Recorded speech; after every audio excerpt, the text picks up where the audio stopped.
저와 여러분들 신자이지요. 신자란 믿는 사람을 의미합니다. 믿는 사람의 삶의 준칙은 믿음으로 사는 것입니다. 신자는 어느 종교에 소속한 종교인이 아니라 자기의 믿는 바대로 살아가는 것이 참 신자입니다. 맞습니까? 여러분들이 교회 다닌다고 신자가 아니라 신자란 내가 믿는 바대로 살아가는 것, 그것이 바로 신자의 기본인데, 그래서 보네포는 여러분들이요, 우리는 이 나치에 체하여서 히틀러의 폭정 아래서 우리가 저까지 감옥에 오고 우리가 부르짖어도 하나님이 없는 것 같은 이 현실 앞에 우리는 이것을 직면하고 나아가야 합니다. 우리의 삶이 하나님 없는 것처럼 생각하시고 사셔야 합니다. 대신에 하나님은 우리와 함께 하십니다. 우리가 히틀러 앞에서 하나님이 되어야 합니다. 우리가 불의 앞에서 하나님이 되어야 합니다. 우리가 어두움 앞에서 하나님이 되어야 합니다.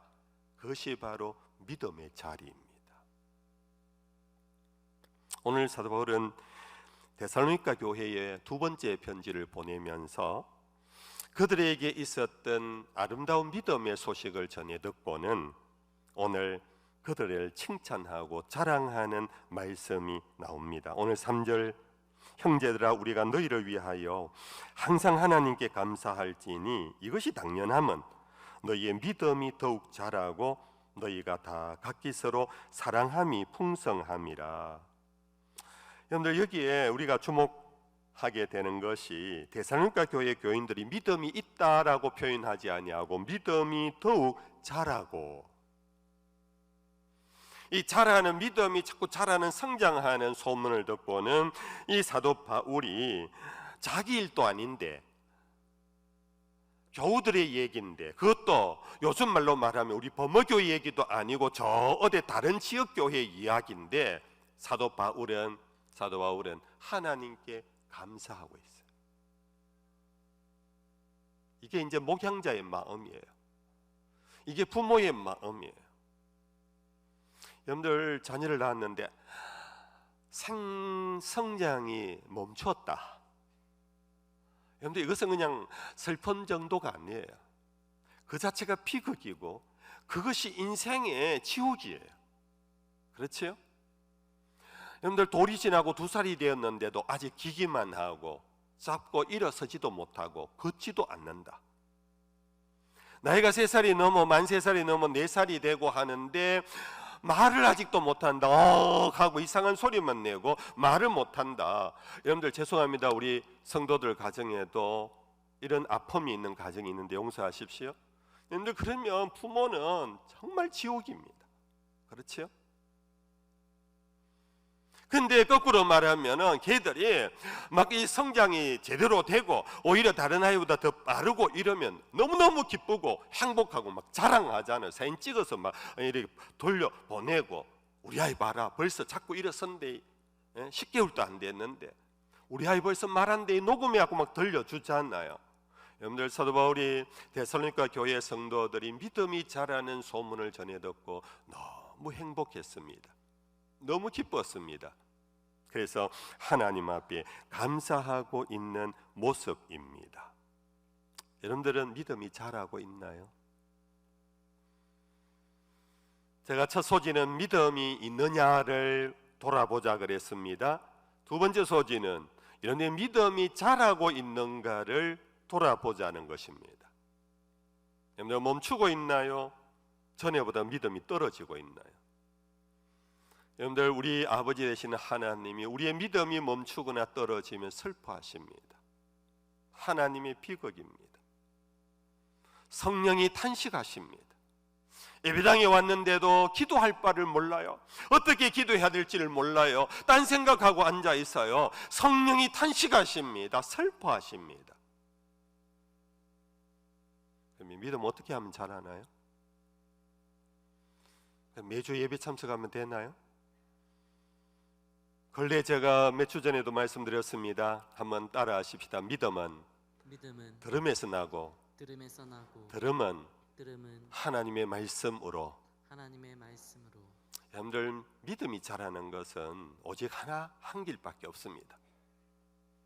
여러분들이 고상한 인문학서를 읽는다고, 여러분들이 고상한 예술을 여러분들 누린다고, 물론 고상한 여러분들의 어떤 문화인은 될 것입니다. 그러나 하나님에 대한 내 믿음은 자라는데 별 영향을 못 미쳐요. 여러분들, 믿음은 결국은 들음에서 나는데 무엇을 듣느냐? 하나님의 말씀을 들을 때에 말씀이 우리 속에 생명의 양식이에요. 우리가 잘 아는 말씀입니다. 사도 바울이 그의 제자 디모데에게 보낸 편지입니다. 디모데후서 3장 15절에서 17절 우리 같이 한번 읽어보겠습니다. 같이 읽어봅시다. 또 어려서부터 성경을 알았나니 성경은 능히 너로 하여금 그리스도 안에 믿음으로 말미암아 구원에 이르는 지혜가 있게 하느니라. 모든 성경은 하나님의 감동으로 된 것으로 교훈과 책망과 바르게 함과 의로 교육하기에 유익하니 이는 하나님의 사람으로 온전하게 하며 선한 일을 행할 능력을 갖추게 하려 함이라. 근데 믿음이 자라는, 믿음의 자리는 우리의 모든 삶의 자리인데, 거기에서 믿음의 역사가 일어나려면은 여러분들, 우리는 날마다 말씀을 펼쳐서 읽으셔야 돼요. 매일 아침 말씀 한 구절을 제일 먼저 딴 일을 하기 전에 말씀을 펼쳐 읽으면서 한 구절이라도 붙잡고 하루 종일 그 말씀을 되뇌이고 묵상하고 되새김질하는 중에 말씀이 살아 운동력이 있어요. 내 지식이 아닙니다. 어떤 아이디어가 아닙니다. 말씀 자체가 생명력이 있어 좌우에 날성검이 되어 활력이 있어 우리의 영과 혼과 관절과 골수를 찔러 쪼개어 놓는 그 능력이 우리의 삶의 믿음의 역사를 나타나게 하는 겁니다.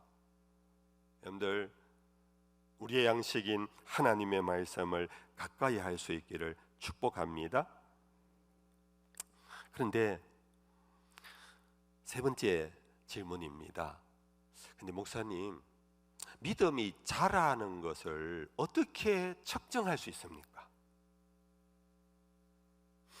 데살로니가 교회 교인들이 여러분들의 믿음이 자라고 하는 이것을 소문 듣고 그냥 하는 겁니까? 그러면 그 소문의 근거는 뭡니까? 그 사람들이 믿음이 자랐다라는 증거는 어디에서 발견합니까? 어떻게 발견할까요? 무엇으로 측량할까요? 그것이 이제 3절의 하반절의 말씀을 제가 다시 읽어드립니다. 너희의 믿음이 더욱 자라고 너희가 다 각기 서로 사랑함이 풍성함이니. 여러분, 믿음이 자라는 것과 사랑이 풍성하다는 것이 병렬로 이어져 있어요. 기본적인 평신도 성경 해석법에 여러분들 나오는 하나의 기초 지식입니다. 성경을 읽을 때에 같은 단어가 반복되면 그것이 그 본문의 메시지이다. 그리고 병렬로 앞의 말과 뒤의 말이 이어질 때 이것은 같은 등가의 법칙이 있다. 그리고 이것은 같은 말인데 다르게 표현되어 있다. 이것이 성경 해석법의 기본입니다. 그러므로 여기에 말씀을 보면 너희 믿음이 더욱 자라고와 이어 나오는 것이 다 각기 서로 사랑함이 풍성함이라. 바로 믿음이 자람의 측정은요, 그 사람 속에 사랑이 점차 풍성해져 가는 것입니다. 믿음은 눈에 보이지 않는 것이지요. 내 믿음이 얼마나 큰지는 눈으로 어떻게 보이지가 않습니다. 다른 사람의 믿음에 대하여 어떤 것도 눈으로 보이지 않습니다. 그런데 그 믿음이 쑥쑥 자라는 것은 그 믿음 안에 역사하는 열매가 뭐냐 하면은 서로 사랑함이 풍성해져 가는 것이다. 성도 여러분들, 여러분들의 삶에 사랑이 풍성해져 가기를 축복합니다. 여러분들, 믿음과 사랑은 따로 뗄래야 뗄 수가 없어요. 큰 믿음은요, 큰 사랑의 소유자예요. 큰 사랑은 큰 믿음의 증거예요. 이 크다라는 것은 단순히 물리적인 빅을 의미하는 게 아니에요. 이것은 그의 삶에 사랑이 풍성해진다라는 것은 그 사랑이 지속된다라는 겁니다. 어떨 때는 사랑하고 어떨 때는 안 하고, 누구는 사랑하고 누구는 미워하고, 이게 아니고 큰 믿음의 사람은 많은 사람을 포용할 수 있는 그 큰 사랑이 드러난다. 그런데 이것을 거꾸로 말하면 이건 어긋나지 않는 대기법인데요, 작은 믿음이 큰 사랑을 소유하지는 못해요. 누가 믿음이 참 없는데 저 사람 사랑은 대단하다 이렇게 말할 수는 없어요. 잠시는 보면 막 나누어주고 막 어디 가면 막 좋은 말 하고 와 굉장히 사랑이 넘치는 것 같은데요, 작은 믿음의 사람이 오래 못 가요. 작은 사랑이 큰 믿음의 증거도 될 수가 없어요. 여러분들, 우리가 믿음의 사람이 왜 풍성한 사랑의 사람이 될 수 있느냐, 왜 그렇게 해야 하느냐 하는 것은 우리의 믿음의 속성이 뭡니까? 무엇을 믿는다는 겁니까? 하나님의 말씀을 듣고 믿음이 자란다고 그랬잖아요. 하나님의 말씀이 뭡니까? 한마디로 요약하면 복음입니다. 복음이란 뭡니까? 하나님이 날 사랑한다라는 것입니다. 하나님이 날 언제 사랑했습니까? 내가 아직 죄인 되었을 때에, 내가 아직 경건치 않을 때에, 내가 원수 되었을 때에 하나님이 날 사랑하셔서 독생자를 주셔 죽기까지, 그로 인하여 우리에 대한 하나님의 사랑을 확정시켜 주셨다고 그랬습니다. 이 복음입니다. 이 큰 복음을 내가 들으면 들을수록 믿음이 막 자랍니다. 그는 뭐냐 하면은 나는 아무것도 아닌데, 나는 죽을 수밖에 없는 죄인인데 나 같은 죄인을 이렇게도 사랑해 주셨다라는 그 사랑의 감격, 은혜의 감격이 내 믿음을 자라게 하는 거예요. 아멘입니까? 여러분들, 그러한 하나님의 은혜, 용서받음의 은혜, 나를 긍휼히 여겨주시는 하나님의 그 사랑, 그 복음을 내가 믿으면 믿을수록 여러분들, 내 속에 있는 하나님의 사랑은 흘러가게 돼 있어요. 나만 용서받고, 나만 은혜 받고, 나만 하나님의 자녀라 인침을 받았고, 다른 사람은 자로 쫙 아래로 훑어보는 거예요. 저것도 인간이가, 저것도 교인이가. 이거는 그가 믿는 믿음이 가짜예요. 그는 아직도 혼자 믿는 거예요. 착각하는 거예요. 복음을 믿는 게 아니에요. 우리가 믿는 믿음은요, 그냥 교회 잘 다니다가 뭐 복 받고 천당 간다는 게 아니에요. 우리의 믿음은 복음을 믿는 거예요. 아멘이지요? 날 사랑하셔서 날 위하여 당신 전부를 주시듯이 독생자를 주셨는데, 그 독생자를 줄 때 내가 잘났었느냐, 내가 대단했었느냐, 내가 뭐 개가 천선했느냐, 아니었다라는 겁니다. 여전히 제 갈 길을 가고 여전히 정말 인간 같지 않은 말종처럼 살아가던 나, 오늘의 내가 여기 있으면 그런 나를 용서하시고, 그런 나를 잡아주시고, 그런 나를 인간처럼 살게 하시고 참아주시고 인내해 주신 하나님의 그 큰 사랑, 그걸 믿는 거지요. 그렇다면 이 믿음이 내 속에 역사하는 사람은 바로 흘러가게 돼 있어요. 다른 사람을 사랑하게끔 되어 있어요. 이것이 바로 믿음의 특성이에요. 그래서 믿는 자가 사랑한다라는 거예요. 이 믿음이 크면 클수록 사랑이 더 커지는 거예요. 거꾸로 내가 사랑이 자꾸 적어지면 내 믿음이 쪼그라들어 있는 거예요. 누구는 좋아하고, 누구는 사랑하고, 누구는 싫어하고, 편협되고 편애의 사랑을 한다면 내 믿음도 그것은 어찌 보면 가짜예요. 골라잡아 사랑한다면 하나님은 나를 골라잡을 만한 내 존재가 되지 못하는 거 아니었겠어요? 그 많은 사람 중에 나를 택하신 것은, 여러분들, 민수기에 너희 민족이 큰 민족이라서 내가 너희를 택한 것이 아니라고 했습니다. 오늘 날 사랑하시고 나를 위하여 죽기까지 하신 그 복음을 내가 깨닫고 믿으면 믿을수록 내 주변의 사람들, 여러분들이 흔히 말하는 정말 못난 인간, 정말 좋아할래야 좋아할 수도 없다라는 그 사람을 향해서 나에게 사랑이 흘러가게 되는 것, 이것이 바로 복음적 믿음의 결과이고 성도의 사랑인 것입니다. 성도 여러분들에게 이런 사랑의 풍성함이 있기를 축복합니다. 근데 이제 마지막으로, 사실 이 설교 제가 입으로 하잖아요. 참 더 아름답게 할 수 있어요. 여러분들도 오늘 이 설교 그냥 귀로 듣잖아요. 그럴듯하다고. 근데 문제는 정말 사랑하기가 어렵다라는 거예요. 정말 사랑하기 어렵다. 이 시간 내 마음이 감동이 되어서 누구 이제 나가면서 혹은 집에 돌아가서 내가 전화해야지, 내가 미워한 거 잘못했다, 사과한다. 지금은 감동이 막 일어날 수도 있어요. 그런데 딱 나가면은 용기가 없어져요. 다시 옛 사람으로 돌아가요. 옛 마음으로 돌아가요. 왜 그럴까요? 왜요? 여러분들, 천하에 나 같은 사람은 나밖에 없어요.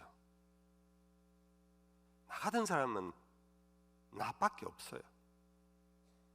그렇게 사랑해서 우리 이제는 같은 대문 열고 들어가자. 그래서 많은 반대를 무릅쓰고 두 사람이 부부가 되어갖고 살아오는데, 갈수록 왼수가 되는 이유가 뭡니까? 금성과 화성의 존재니까요. 완전히 딴 세계의 사람, 딴 세계의 존재예요. 나와 다른, 나와 같은 것이 하나도 없는, 등 돌리면 남이다. 이게 우리들 유행어 아닙니까? 교회는 모였는데, 교회는 집사님, 장로님 그러는데 우리가 함께 있을 때는 막 웃고 그러는데, 여러분들 사실은 더 어떤 일에 더 깊이 들어가다 보면 의견이 다른 게 느껴져요. 생각이 다른 게 느껴져요. 습관이 다른 게 느껴져요. 말씨가 마음에 안 들어요. 여러분들 교회 열심히 하다 보면 상처받잖아요. 시험 들잖아요. 왜 그렇습니까? 내하고 달라서 그래요. 내하고 다른 것하고 같이 더불어 있는 것 자체가 고통인 거예요. 여러분들, 사랑이란 쉬운 게 절대 아니에요. 사랑은 형제를 위하여 자기 목숨을 주는 것보다 더 큰 사랑이 없다. 이 사랑이 왜 그렇게 어려우냐 하면은, 동료면은 쉬워요. 그렇지요? 동지면은 쉬워요. 근데 동료고 동지인지 알았는데 가까이 가보니까 완전히 별종이에요. 그런데 그런 타인을 살아가라, 아내를 사랑하라, 남편을 사랑하라, 자식을 사랑하라, 부모를 사랑하라, 내 이웃을 사랑하라 하는 이 하나님의 말씀, 이것을 지키기도 어렵지만 이것을 더 풍성하게 하려면은 믿음의 역사가 일어나야 되는데, 여러분들, 그 믿음의 자리가 바로 이 자리라는 거예요.